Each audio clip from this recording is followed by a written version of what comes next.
Hello दोस्तों, इंटेलेक्टो.इन के इस यूट्यूब प्लेटफॉर्म पर आपका स्वागत है। और आज की इस वीडियो के अंतर्गत हम लोग जो अपनी एंशियंट हिस्ट्री की टॉपिक वाइज टेस्ट सीरीज चल रही है उसके अंतर्गत 14वां मॉक टेस्ट सॉल्व करने वाले हैं। और जो इस मॉक टेस्ट का जो टॉपिक है वो है दक्षिण भारत का प्राचीन इतिहास, जिसमें हम लोग चोल, चालुक्य, चेर, कदम, ये जो शासक वंश थे, इनसे बनने वाले जितने भी इम्पोर्टेंट क्वेश्चन हैं उनका डिस्कशन आज हम लोग इस वीडियो में करने वाले हैं। और 13 टेस्ट ऑलरेडी हो चुके हैं, उनका जो लिंक है वो आपको इस वीडियो के डिस्क्रिप्शन बॉक्स में मिल जाएगा। तो आप अगर नए हैं तो सबसे पहले उन वीडियोस को जाके देखें ताकि आप क्रम से चलें और फैक्ट को अच्छे तरीके से समझ सकें। तो चलिए बिना किसी देर के शुरू करते हैं। तो पहला क्वेश्चन है, दक्षिण भारत का क्रमबद्ध इतिहास हमें किससे प्राप्त होता है?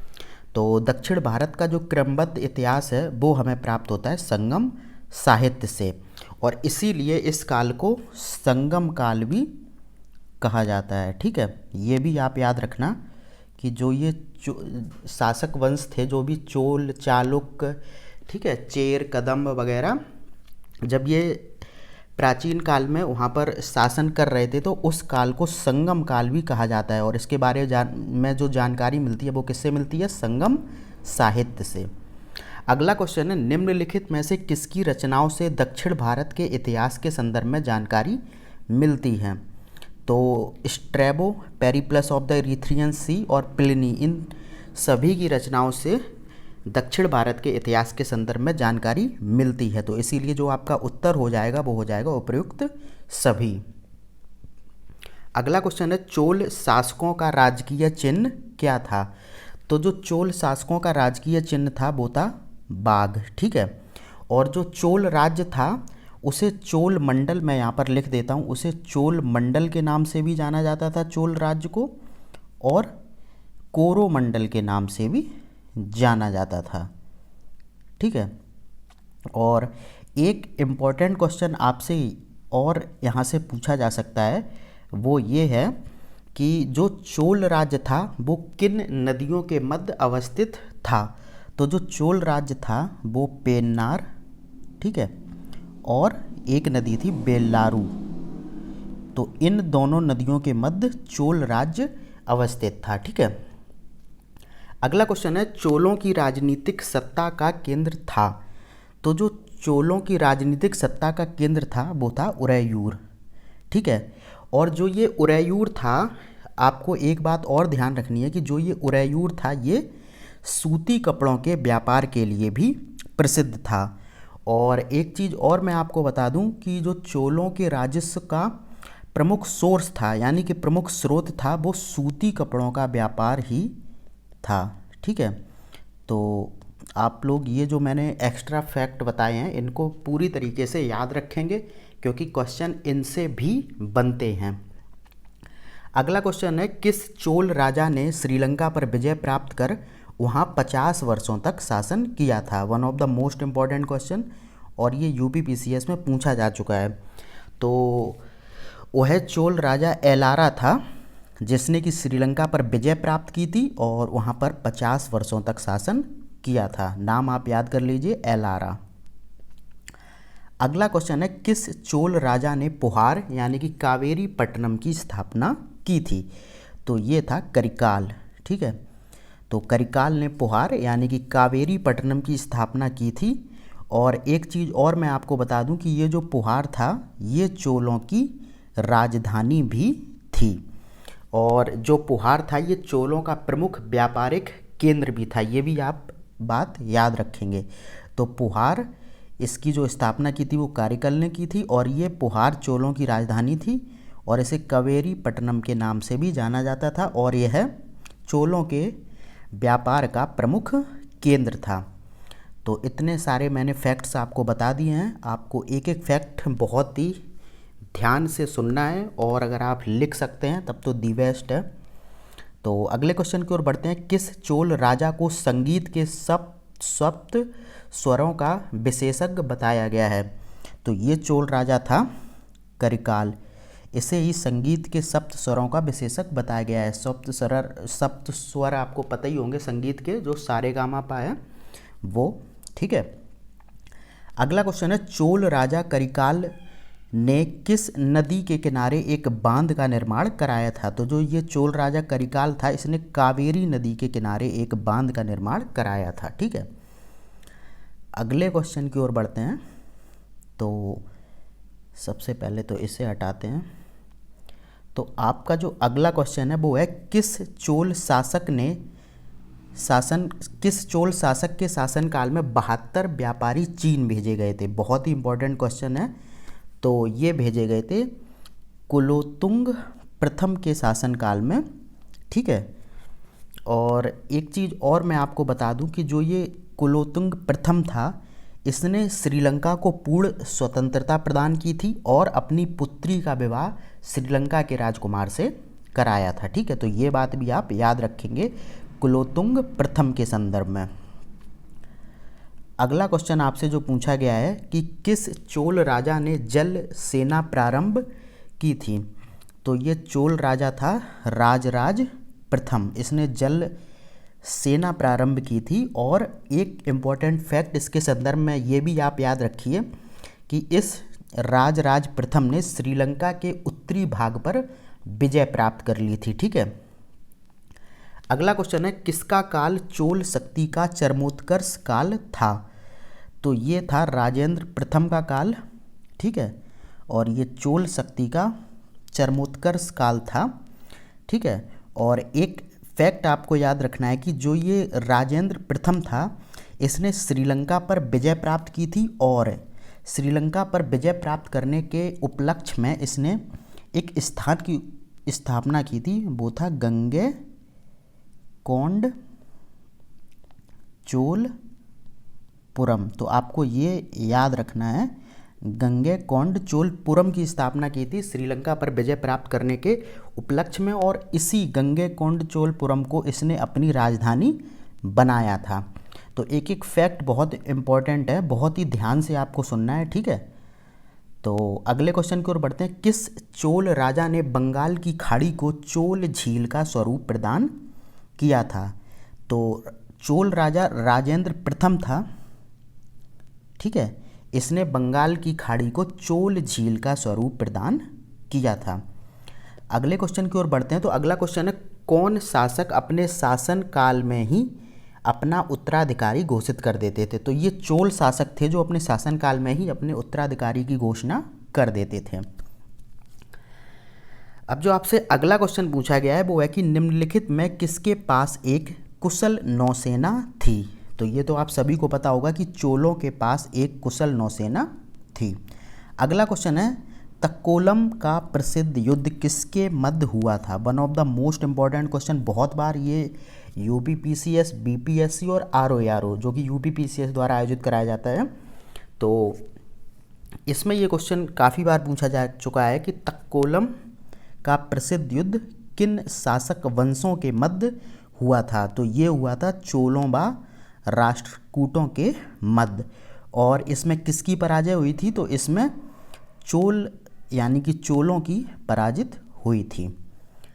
अब अगले क्वेश्चन की ओर बढ़ते हैं। तो चोल प्रशासन की सबसे बड़ी विशेषता थी, one of the most important question, जो भी मैं बताता चल रहा हूँ ये प्रीवियस ईयर क्वेश्चन है और ये ऐसा नहीं है कि सिर्फ एक बार पूछे गए हैं, इनका रिपीटेशन काफ़ी बार हो चुका है। तो बताइए कि चोल प्रशासन की सबसे बड़ी विशेषता क्या थी? तो ये थी ग्राम प्रशासन की स्वायत्तता, ठीक है।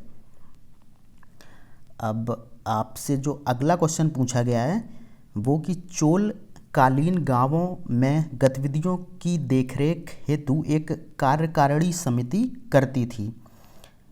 मैं कुछ गलत पढ़ रहा हूँ, दोबारा पढ़ता हूँ क्वेश्चन को। चोल कालीन गांवों के गतिविधियों की देखरेख एक कार्यकारिणी समिति करती थी, इसे क्या कहा जाता था?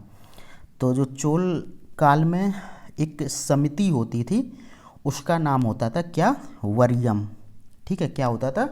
वरियम। ये गांवों के गतिविधियों की देखरेख करती थी, ठीक है।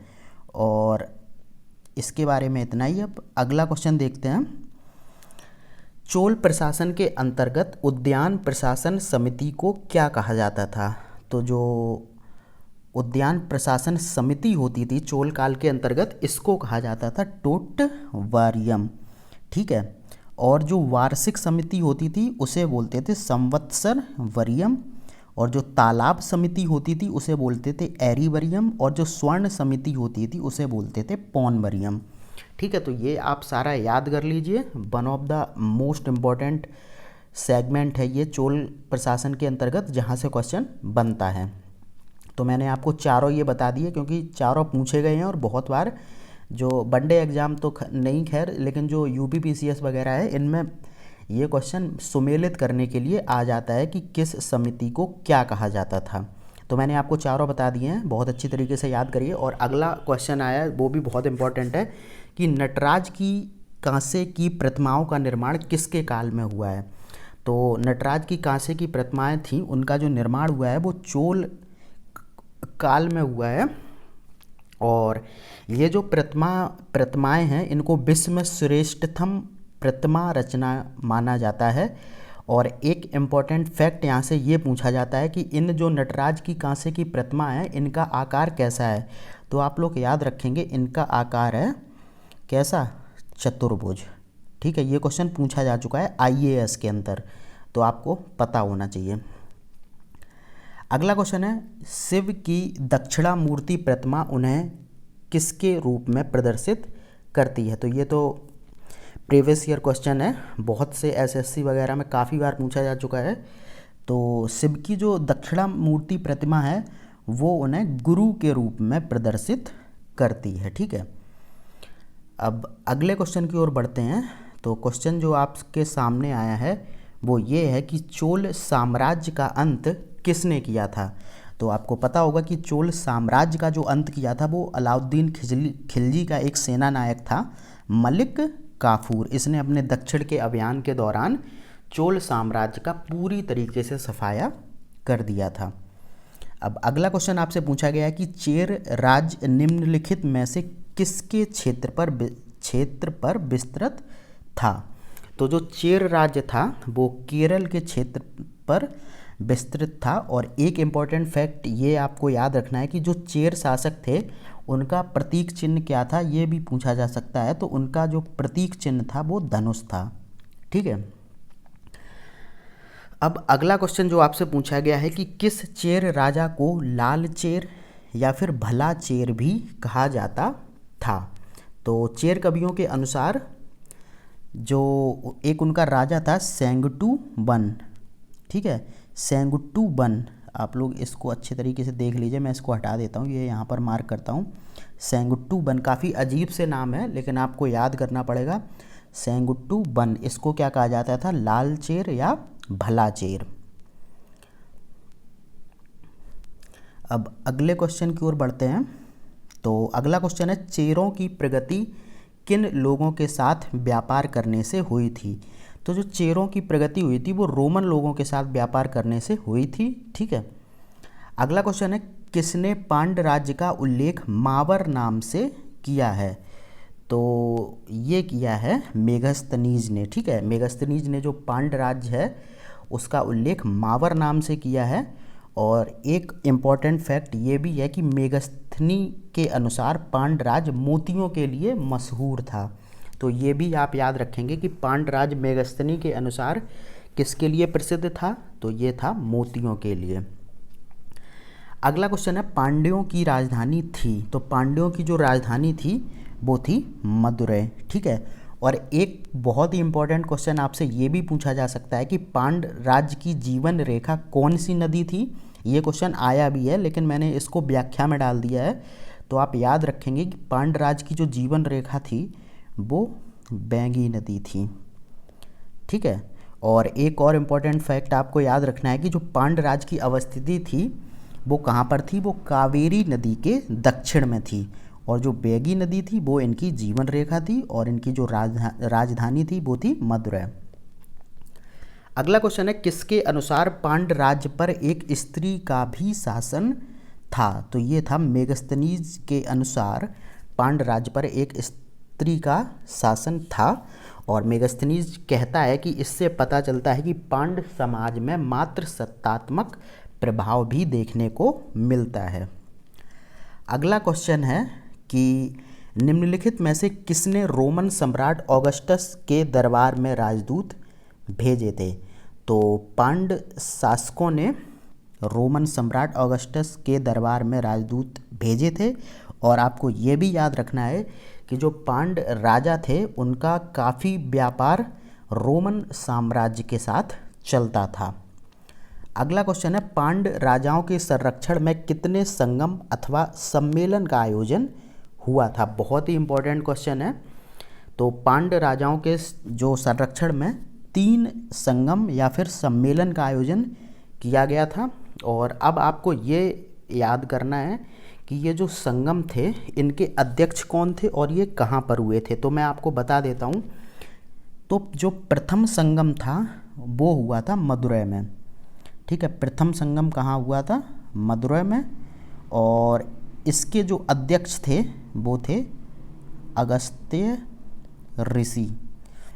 मैं यहाँ पर इसको हटा देता हूँ, मदुरै तो आपको पता ही चल गया, लेकिन इसके जो अध्यक्ष थे वो थे अगस्त्य ऋषि, ठीक है। और तो पहले संगम का जो क्या बोलते हैं आयोजन स्थल था वो मदुरै हो गया और उसके अध्यक्ष हो गए अगस्त्य ऋषि। और दूसरे संगम के अध्यक्ष भी अगस्त्य ऋषि थे, लेकिन ये कहाँ पर हुआ था? ये हुआ था कपाटपुरम में, ठीक है। और जो तीसरा संगम हुआ था वो कहाँ पर हुआ था? वो भी मदुरै में हुआ था। और उसके जो अध्यक्ष थे वो आप याद करिए, वो थे नक्कीरर, ठीक है। कौन थे? नक्कीरर। और कहाँ पर हुआ था? मदुरै में। तो मैंने आपको तीनों बता दिए, तीनों संगमों के बारे में आप लोग याद कर लीजिए। क्वेश्चन यहाँ से 100% पूछा जाता है, ठीक है। और अगला क्वेश्चन है, निम्नलिखित में किसके रचयिता तोल्काप्पियर हैं? तो एक ग्रंथ है तमिल साहित्य का, उसका नाम है तोल्काप्पियम। इसके ही रचयिता तोल्काप्पियर हैं। नाम तो काफ़ी अजीब है लेकिन आपको याद रखने पड़ेंगे। और ये जो तोल्काप्पियर थे ये किसके शिष्य थे? तो ये भी आपसे पूछा जा सकता है। तो ये थे अगस्त्य ऋषि के शिष्य, जिनके बारे में अभी हम लोगों ने ऊपर देखा। इन्होंने संगम प्रथम और द्वितीय की अध्यक्षता की थी। तो ये जो अगस्त्य ऋषि थे इन्हीं के शिष्य थे तोल्काप्पियर, ठीक है। अगला क्वेश्चन है, शिल्पादिकारम के रचयिता हैं? तो ये भी एक तमिल ग्रंथ है और इसके जो रचयिता हैं वो हैं इलंगो आडिगल, ठीक है। कौन है? इलंगो आडिगल। और एक फैक्ट आपको याद रखना है कि ये संगम साहित्य का महत्वपूर्ण महाकाव्य है, ठीक है। संगम साहित्य का ये महत्वपूर्ण महाकाव्य है। कौन सा? शिल्पादिकारम।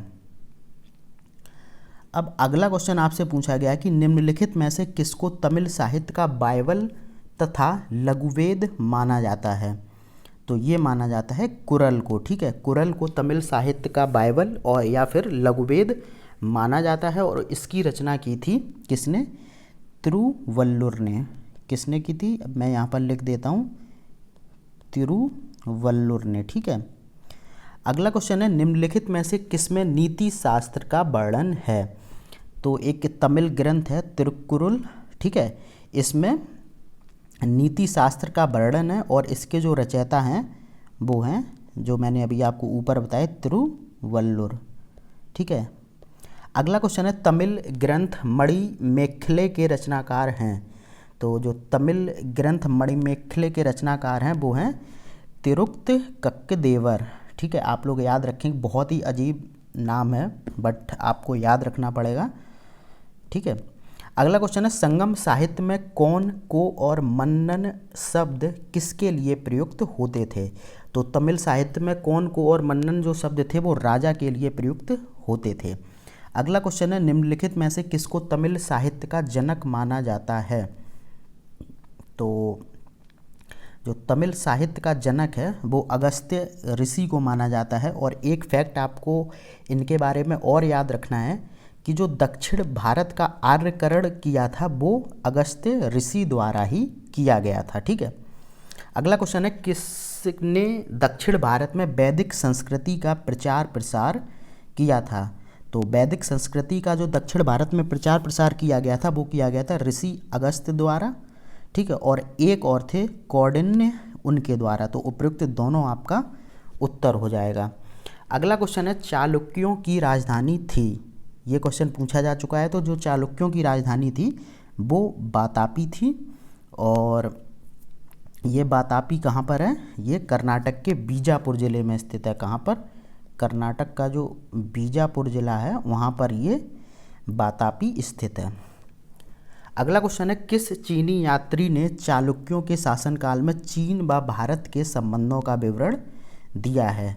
तो ये जो चीनी यात्री था ये था, अरे कहाँ गया, मैंने छोड़ दिया इसको, हाँ, तो ये जो चीनी यात्री था वो था मातवालिन। ठीक है, इसने क्या किया है, चालुक्यों के शासनकाल में चीन व भारत के संबंधों के संदर्भ में विवरण दिया है। ठीक है, अब इसको थोड़ा हटाते हैं।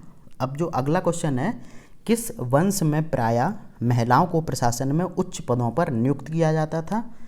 तो बताइए, ये किया जाता था चालुक्य वंश में। ठीक है, चालुक्य वंश में महिलाओं को प्रायः प्रशासन में उच्च पदों पर नियुक्त किया जाता था। अगला क्वेश्चन है चालुक्य वंश का सबसे महान शासक कौन था। तो ये तो आपको पता ही होना चाहिए, बहुत ही इंपॉर्टेंट क्वेश्चन है। तो जो चालुक्य वंश का सबसे महान शासक था वो था पुलकेशिन द्वितीय। और जो पुलकेशिन द्वितीय के बारे में जो जानकारी मिलती है वो किस अभिलेख से मिलती है, मैंने आपको पहले भी बताया था, ये मिलती है ऐहोल अभिलेख से। ठीक है, जब आप गुप्तोत्तर काल पढ़ रहे थे हर्षवर्धन के विषय में, तब मैंने आपको पुलकेशिन द्वितीय के संदर्भ में कुछ बताया था, तभी बताया था। इसके बारे में जो जानकारी मिलती है वो मिलती है ऐहोल अभिलेख से। अब आपसे जो अगला क्वेश्चन पूछा गया है कि किसको पल्लवों ने अपनी राजधानी बनाया था। तो पल्लवों ने अपनी राजधानी कांची को बनाया था, जो कि वर्तमान में कांचीपुरम नाम से जाना जाता है। और उस समय जो कांची था वो मंदिरों और वैदिक विद्या का प्रमुख केंद्र था। ठीक है, ये भी आप याद रखेंगे। क्वेश्चन मतलब सीधा सा पूछ लिया जाएगा कि पल्लवों के शासनकाल में मंदिरों और वैदिक विद्या का प्रमुख केंद्र कौन था, तब आप कंफ्यूज हो जाएंगे। तो इसीलिए मैं आपको बताते चलता हूँ, वो कांचीपुरम था। ठीक है, उस समय इसको कांची बोलते थे। अगला क्वेश्चन है कदम्ब राज्य की स्थापना किसने की थी। तो कदम्ब राज्य की जो स्थापना की थी वो की थी मयूर शर्मन ने। ठीक है, और इन्होंने कहाँ पर अपना राज्य स्थापित किया था, वो किया था उत्तरी कर्नाटक में। आप लोग अवस्थिति भी ध्यान रखेंगे। तो कदम्बों ने अपने राज्य की स्थापना की थी उत्तरी कर्नाटक में, और जो स्थापना करने वाला व्यक्ति था वो था मयूर शर्मन। अगला क्वेश्चन है कदम्बों ने अपनी राजधानी किसको बनाया था। तो कदम्बों ने अपनी जो राजधानी बनाया था वो बनाया था बैजयंती को। ठीक है, और उस टाइम पे इसे बनवासी भी कहते थे, किसको, वैजयंती को। अगला क्वेश्चन है कि दक्षिण भारत में प्राचीन समय में व्यापारियों के संगठन को क्या कहते थे। तो दक्षिण भारत में प्राचीन समय में व्यापारियों का जो संगठन होता था उसे बोलते थे मणिग्रामम। ठीक है, क्या बोलते थे, मणिग्रामम। अगला क्वेश्चन है कहाँ की खुदाई से प्राचीन काल में भारत तथा रोम के बीच घनिष्ठ व्यापारिक संबंधों की सूचना प्राप्त होती है। तो ये होती है कहाँ से, ये होती है अरिका मेडू से, जो आज का पौंडीचेरी है वहाँ पर ये स्थित है। और यहाँ पर प्राचीन काल में रोमन बस्ती की अवस्थिति मानी जाती है, और यहाँ पर खुदाई के दौरान भारत तथा रोम के बीच घनिष्ठ व्यापारिक संबंधों की सूचना प्राप्त होती है। और एक इम्पॉर्टेंट फैक्ट आपको ये भी याद रखना है कि अरिका मेडू से एक बंदरगाह की भी खोज हुई है, और ये प्राचीन काल में एक महत्वपूर्ण बंदरगाह था जिससे कि व्यापार होता था। ठीक है, अगला क्वेश्चन है प्राचीन काल में कौन सा बंदरगाह पश्चिमी तट पर स्थित था। तो पश्चिमी तट पर जो बंदरगाह स्थित थे वो थे तोड़ी और मुसीरी। तो यानी कि उपयुक्त दोनों आपका उत्तर हो जाएगा। और अगर आपसे क्वेश्चन पूछा जाता है कि प्राचीन काल में कौन सा बंदरगाह पूर्वी तट पर स्थित था, तो वो थे, शायद मैंने, देखते हैं कोई क्वेश्चन तो बना नहीं है, हाँ, तो प्राचीन काल में पश्चिमी तट पर जो बंदरगाह थे वो थे तोड़ी और मुसीरी। और जो पूर्वी तट पर अगर आपसे क्वेश्चन पूछा जाए कि पूर्वी तट पर कौन से बंदरगाह स्थित थे, तो वो आप याद रखेंगे, वो थे कौरके, ठीक है, और एक था पुहार। तो इस तरीके से जो पश्चिमी और पूर्वी तट पर दो दो बंदरगाह थे प्राचीन काल में, उन दोनों को आपको मैंने बता दिया है, तो आप याद कर लीजिए, ठीक है।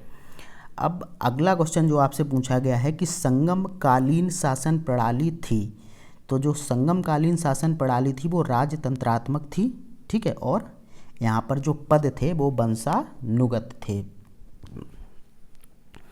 अगला क्वेश्चन आपसे पूछा गया है कि संगमकालीन शासक किस धर्म को मानने वाले थे, तो जो संगमकालीन शासक थे वो ब्राह्मण धर्म को मानने वाले थे, ठीक है।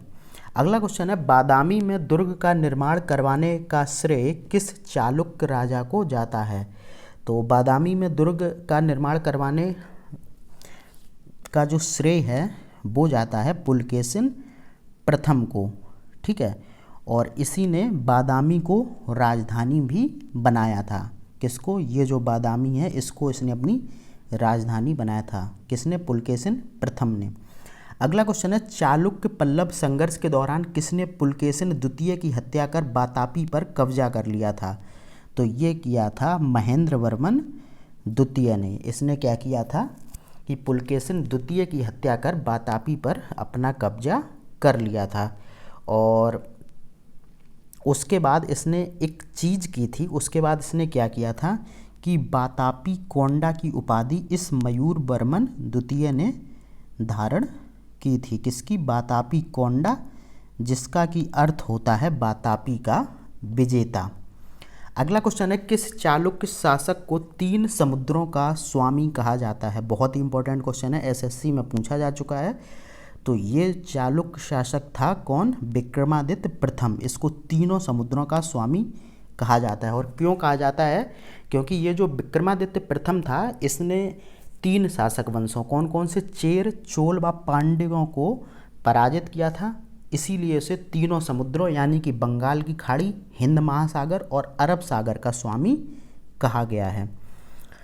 अगला क्वेश्चन है राष्ट्रकूट राज्य का संस्थापक कौन था। ये भी क्वेश्चन पूछा जा चुका है। तो राष्ट्रकूट राज्य का जो संस्थापक था वो था दंती दुर्ग।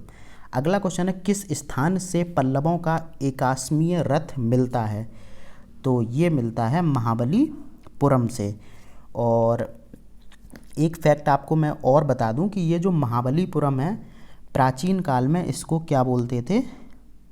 मामल्लपुरम, ठीक है। तो आपको अगर ये भी क्वेश्चन पूछा जाए कि महाबलीपुरम का प्राचीन नाम क्या था, तो वो था मामल्लपुरम, ठीक है। अगला क्वेश्चन है 12वीं सदी के राष्ट्रकूट वंश के 5 शिलालेख किस राज्य से प्राप्त हुए हैं, तो ये हुए हैं कर्नाटक से प्राप्त। अब अगला क्वेश्चन है और लास्ट क्वेश्चन है कि चोल काल में सोने के सिक्के को क्या कहा जाता था, तो चोल काल में सोने के सिक्के को कहा जाता था कुलंजू, ठीक है। क्या था? कुलंजू। तो इस तरीके से 56 क्वेश्चन यहाँ से बने हैं और इतने ही मैंने आपको यहाँ पर फैक्ट बता दिए होंगे। तो आई होप आपको बहुत ही अच्छी तरीके से समझ में आया होगा। और पहले की भी वीडियो को ज़रूर देखें आप लोग जाकर, एक सीक्वेंस से चलें। और आपकी अगर आप वनडे एग्ज़ाम की किसी की भी तैयारी कर रहे हैं तो मैं बता रहा हूँ कि ये जो सीरीज़ है एक एक करके इसमें सारे सब्जेक्ट फिनिश किए जाएंगे। इंडियन ज्योग्राफी हो चुका है, वर्ल्ड ज्योग्राफी चल रहा है, 3-4 वीडियो डल चुके हैं। और जो एंशिएंट हिस्ट्री में कर रहा हूँ ये भी बहुत जल्द 2-3 लेक्चर और बचे हैं, इसके ख़त्म हो जाएगा। ऐसे ही करके पूरे जर्नल जो स्टडी है उसके जितने भी विषय हैं वो यहाँ पर सारे कवर कराए जाएंगे। तो मैं सही बता रहा हूँ, आपको ना कोई किताब पढ़ने की ज़रूरत है ना कुछ। अगर आप सिर्फ वनडे एग्ज़ाम की तैयारी करते हैं तो ये आपके लिए सीरीज एकदम से सफिशिएंट है। तो आप इसको देखिए और इसका लाभ उठाइए। बाद बाकी ये कुछ कोर्सेज चल रहे हैं, यूपीपीसीएस प्री के लिए टेस्ट सीरीज, आरओ के लिए टेस्ट सीरीज, ठीक है। और अगर जिसको यूपीपीसीएस प्री के लिए कंप्लीट कोर्स ज्वाइन करना है जिसमें आपको कंप्लीट नोट्स मिलेंगे, 1 साल की current affairs, 16 full length mock test और एग्ज़ाम के टाइम पे स्पेशल शॉर्ट नोट्स और करंट अफेयर्स बुकलेट। और ये जो नोट्स हैं वो अपने आप में संपूर्ण हैं। इसके बाद आपको प्री के लिए, ठीक है, यूपीपीसीएस प्री और आरओ प्री के लिए कोई भी किताब अलग से पढ़ने की ज़रूरत नहीं पड़ेगी, ना करंट की कोई मैगजीन लेनी पड़ेगी, ना कोई टेस्ट सीरीज ज्वाइन करनी पड़ेगी।